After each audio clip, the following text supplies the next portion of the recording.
Hello everyone, my name is Nina May Costa and I will be tackle about poetry.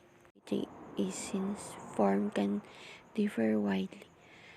Poetry is usually arranged in line and stanza, or poetry can called verse follow no rules. Then poetry can also follow rhyming patterns, but rhyming is not a required. There are three types of subgenre of poetry.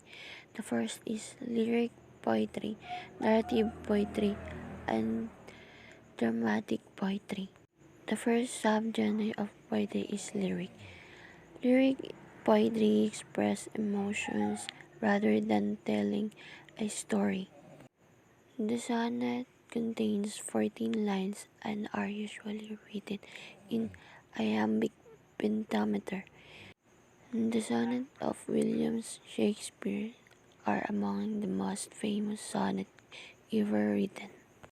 His sonnets are mostly about love and beauty.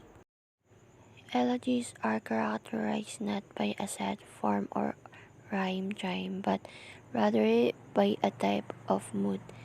Elegies are often concerned with expressing loss, lamentation, and other serious states of mind.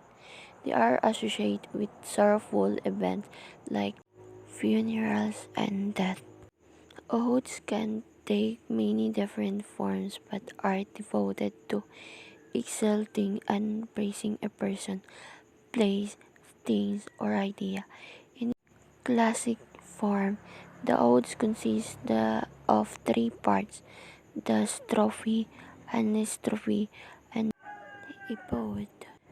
The first is strophe, presents the subjects of the poem using varying line length.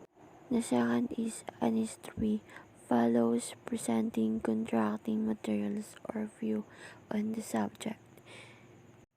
The third section of the classical ode is the epode, which utilize a different structure and poetic rhythm. So the second subgenre of poetry is narrative. Narrative poems tell story in poetic form. As well-known type of narrative poem is epic poetry.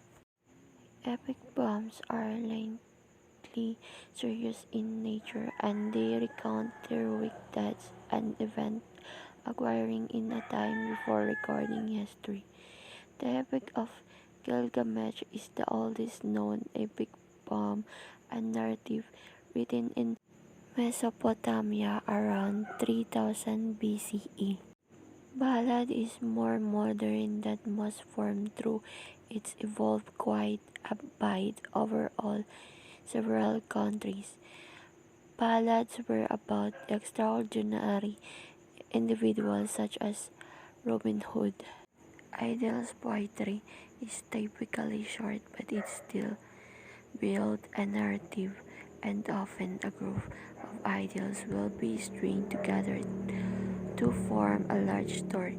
For example, 12 Idylls Together of Tennyson Idylls of the King, which retells the story of King Arthur, his love of Guinevere, and story of his kingdom. Celtic poetry was lay and involved aspect of Celtic theology, telling stories of fairies and the supernatural.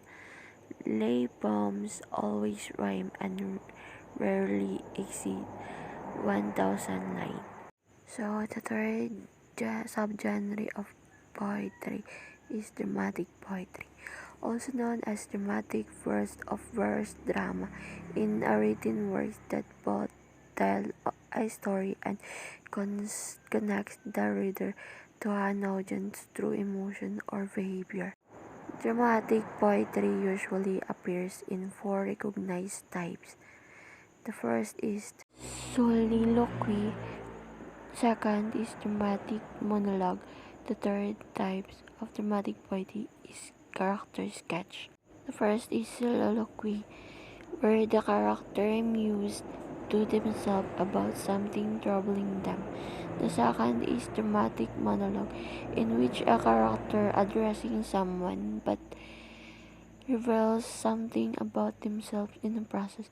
The third type of dramatic poetry is a character sketch, where the playwright invites the audience to form an opinion on the character delivering their lines. That's all po.